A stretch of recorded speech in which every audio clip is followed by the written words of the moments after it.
The power confided to me will be used to hold, occupy, and possess the property and places belonging to the government, and to collect the duties and imposts. But beyond what may be necessary for these objects, there will be no invasion, no using of force against or among the people anywhere. Where hostility to the United States in any interior locality shall be so great and universal as to prevent competent resident citizens from holding the federal offices, there will be no attempt to force obnoxious strangers among the people for that object. While the strict legal right may exist in the government to enforce the exercise of these offices, the attempt to do so would be so irritating and so nearly impracticable, with all that I deem it better to forego for the time the uses of such offices. Abraham Lincoln, March 4th, 1861. Welcome to Civics and Coffee. My name is Alicia, and I am a self-professed history nerd.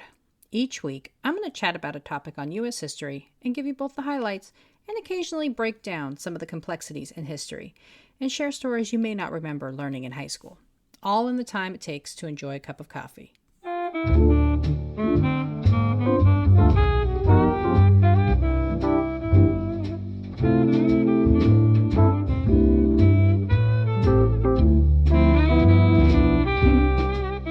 Hey everyone, welcome back. I hope you all had a wonderful holiday season and that your new year is getting off to a good start. A few weeks ago, we began our Civil War journey with the election of 1860. As I mentioned in that episode, the election of Abraham Lincoln in 1860 was one of the most consequential events in American history, acting as the final nail in the proverbial coffin as South Carolina seceded from the Union just a month later. However, the true official start date of the Civil War was still a few months away when, in April 1861, Fort Sumter fell to Confederate hands. So this week, I'm talking about the events surrounding Fort Sumter. Who was involved? What happened? And what was so important about the federal fortification? Grab your cup of coffee, peeps. Let's do this. Before we dive into the first official battle of the war, let's pull back a little and study the timeline of events that led to the conflict. Despite his failure to win any votes in the South, Abraham Lincoln squeaked in a victory, becoming the nation's 16th president. However, unlike today, where the president-elect is sworn in January, in 1860, Lincoln would have to wait several months before taking office, as Inauguration Day was in March until the 20th century. This meant that there were months for disaffected citizens to contemplate ways to make their displeasure known. South Carolina led the charge by announcing their plans to secede from the United States just weeks after Lincoln's victory, prompting several other southern states to follow suit. But what did leaving the Union actually mean? Would the former states all become little republics? Would they try to make treaties with each other for trade? Or would they bind together? Of course, if you know your American history, then you know that they chose to come together and create a confederation of sorts, all built on their shared desire to maintain slavery. Meeting together in Montgomery, Alabama in February 1861, representatives from 7 states gathered together to write up the framework of their new government. The Confederate Constitution comprised 7 articles and heavily mirrored the Federal Constitution, including counting their enslaved population as 3/5 of a person and tying House representation to population. However, the Confederate Constitution differed in a few ways. Namely, their Constitution explicitly forbade the Congress from writing or otherwise implementing any laws, quote, denying or impairing the right of property in Negro slaves, end quote, and allowing the president to serve for 6 years instead of 4. However, unlike the federal Constitution, the Confederate version explicitly limited the president to a single term. Jefferson Davis was listed as the Confederacy's interim president until elections could be held and the Constitution was officially ratified on March 11, 1861, just under a week after Lincoln's inauguration. In Washington, lame duck President Buchanan continued his stance of passivity toward the neighbors to the south. As South Carolina and other states announced their intention to depart from the United States, Buchanan sat idly by, failing to take any action. His inability to hold the southern states accountable continued as residents throughout the southern half of the country seized federal property and refused to allow the federal government to restock the forts. This included an attempt in February 1861 when South Carolina troops barred a federal supply ship from entering the bay to restock Fort Sumter. Unable to access the military post and without a clear mandate or explicit instruction from the president, the ship was forced to reverse course and head back north to New York. While Buchanan stated the actions of the South were illegal, he claimed there was little for him to do, effectively leaving a mess for his successor to handle. Buchanan's ineffective leadership prompted many to believe the Union represented a dying democracy and would not be able to survive the challenge from the South. For his part, Lincoln believed war could be avoided and that all the secession activity was the result of an overzealous minority and that the actions did not truly reflect the will of local residents. Using his inauguration speech as an expression of good faith and unity, Lincoln shared his views about the institution of slavery, a portion of which I read at the beginning of the episode. The new chief executive also presented an argument that the federal Constitution provided no path to allow for a single state to leave on its own, and therefore, as far as he was concerned, all of the federal functions of the government, like mail, would remain in place. He used his speech to promote calm and try to unite the country, asking the citizens of the southern states to really consider the ramifications of trying to secede from the United States, saying partially, quote, "Before entering upon so grave a matter as the destruction of our national fabric, with all its benefits, its memories, and its hopes, would it not be wise to ascertain precisely why we do it?" End quote. Lincoln was sure to point out that governments must allow compromise. By choosing to leave without engaging in a dialogue, Lincoln argued, the states in question were setting a dangerous precedent. What was to stop southern states from seceding again over a disagreement? Lastly, he promised that he would not be the one to strike the first blow, saying, quote, "In your hands, my dissatisfied fellow countrymen, and not in mine, is the momentous issue of civil war." End quote. Once in office, Lincoln had several logistical issues to contend with, such as how to communicate with the states who seceded. As president, Lincoln knew that any negotiation or other engagement with the Confederate government would be granting official recognition. But he also wanted to seek a solution that brought the states back into the Union and avoided further discord. As such, he chose to communicate only with the governors. Despite their voting for secession and support of the Confederacy, it was the better option. In ordering the resupply of Fort Sumter, the president notified South Carolina Governor Francis Pickens, hoping the advanced warning would diminish any fears of attack. The president also let it be known that if the ship was fired upon, he was prepared to send in troops to enforce federal authority. However, residents of South Carolina had little trust in the government in D.C. Whipped into a frenzy throughout the election, many Southern residents were not only distrustful, but outright terrified of what a President Lincoln could mean to their way of life. So, when he issued his advance notice, a number of South Carolinians believed it was all a ruse and that a federal attack was imminent, prompting their demand that the commander of the fort vacate immediately. South Carolina responded to the president, claiming that any attempts to reinforce the fort would be viewed as an act of aggression, with a local paper declaring, quote, "We will meet the invader, and the God of battles must decide the issue between the hostile hirelings of abolition hate and northern tyranny." End quote.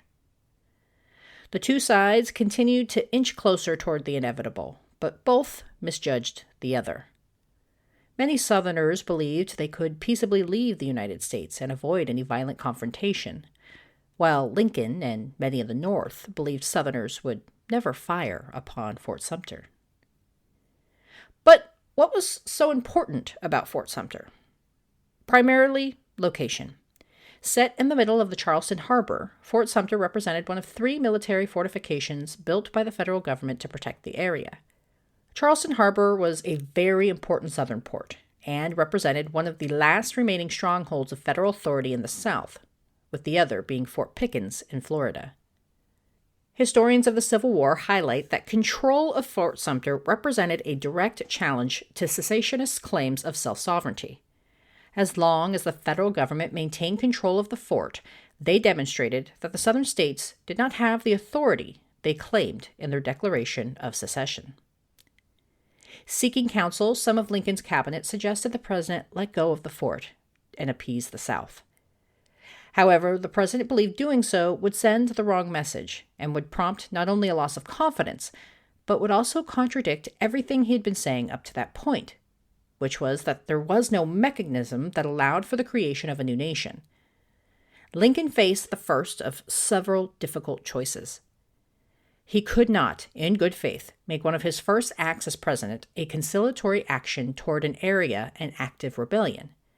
But he also could not be the one to order the first act of aggression. He continued to remain hopeful that war would be avoidable. He would soon learn just how wrong he was. Originally set up near Fort Moultrie, Commander Robert Anderson moved his nearly 100 men to the more defensible Fort Sumter.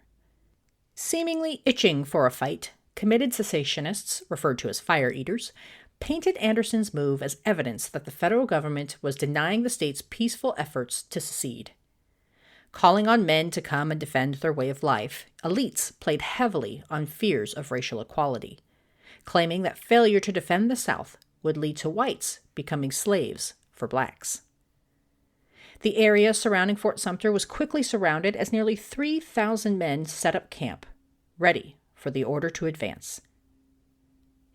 On April 11th, representatives of the Confederacy issued their demand to Anderson. Evacuate the fort, and the men would be allowed to maintain control of their weapons. Anderson, who remained fiercely loyal to the Union despite being a Kentucky-born former slave owner, responded, quote, "I regret that my sense of honor and of my obligation to my government prevent my compliance." End quote. The truth was, Anderson was on an island, both literally and figuratively. Communication was difficult in the 19th century, especially in hostile territory where federal officials were largely prevented from being able to access the island. This meant Anderson had to largely negotiate and determine the best course of action alone.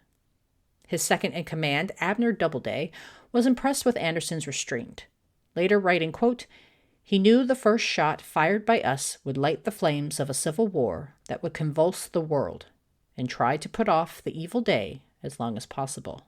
End quote.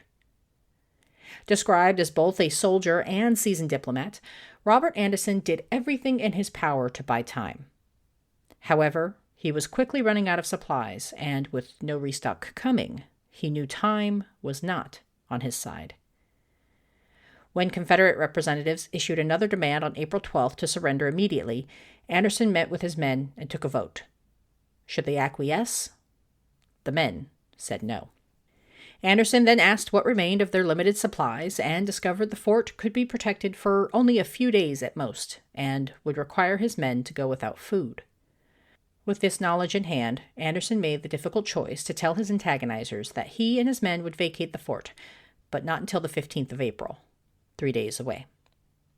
The Confederates refused his conditions, issuing a notice of their intent to fire upon the military fortification within the hour.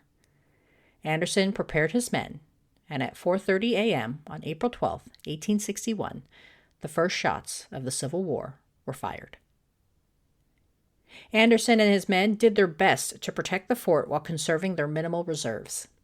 This meant the fort was bombarded with cannon for over 2 hours before Anderson fired back. Local residents, eager and anxious, went to the rooftops to watch as the federal military post withstood shot after shot. The fort was quickly surrounded by fire, leaving the Union men without many options. Anderson and his troops protected the fort for just under 2 days before finally surrendering command on April 14, 1861. The surrender of the fort was a bit of a frustrating experience, as Anderson originally negotiated with Lewis T. Wigfall, who claimed he was a qualified member of the Confederacy, only to learn later Wigfall had no such authority. Regardless, Anderson restated his terms for surrender, and with the approval of Confederate General P.G.T. Beauregard, Anderson and his men vacated Fort Sumter. Despite nearly 3,000 cannon shots, neither side suffered a casualty. In fact, the first 2 deaths of the Civil War would actually come as the result of an accident. With the fall of Fort Sumter, the Confederacy now maintained control of an important southern port and was able to claim the first victory. In the North, President Lincoln called for volunteers to help recapture federal territory, hoping the conflict would be over quickly. Instead, the Civil War would drag on for years and claim over 600,000 American lives, including the life of the 16th president. Be sure to come back next week as we dive deeper into the various aspects of the Civil War. And it is not too late to put in your ideas. You can find me on all the socials, including Instagram, the Blue Sky app, and Threads. I have already received some great suggestions from you, so please keep them coming. Thanks, peeps. I'll see you next week.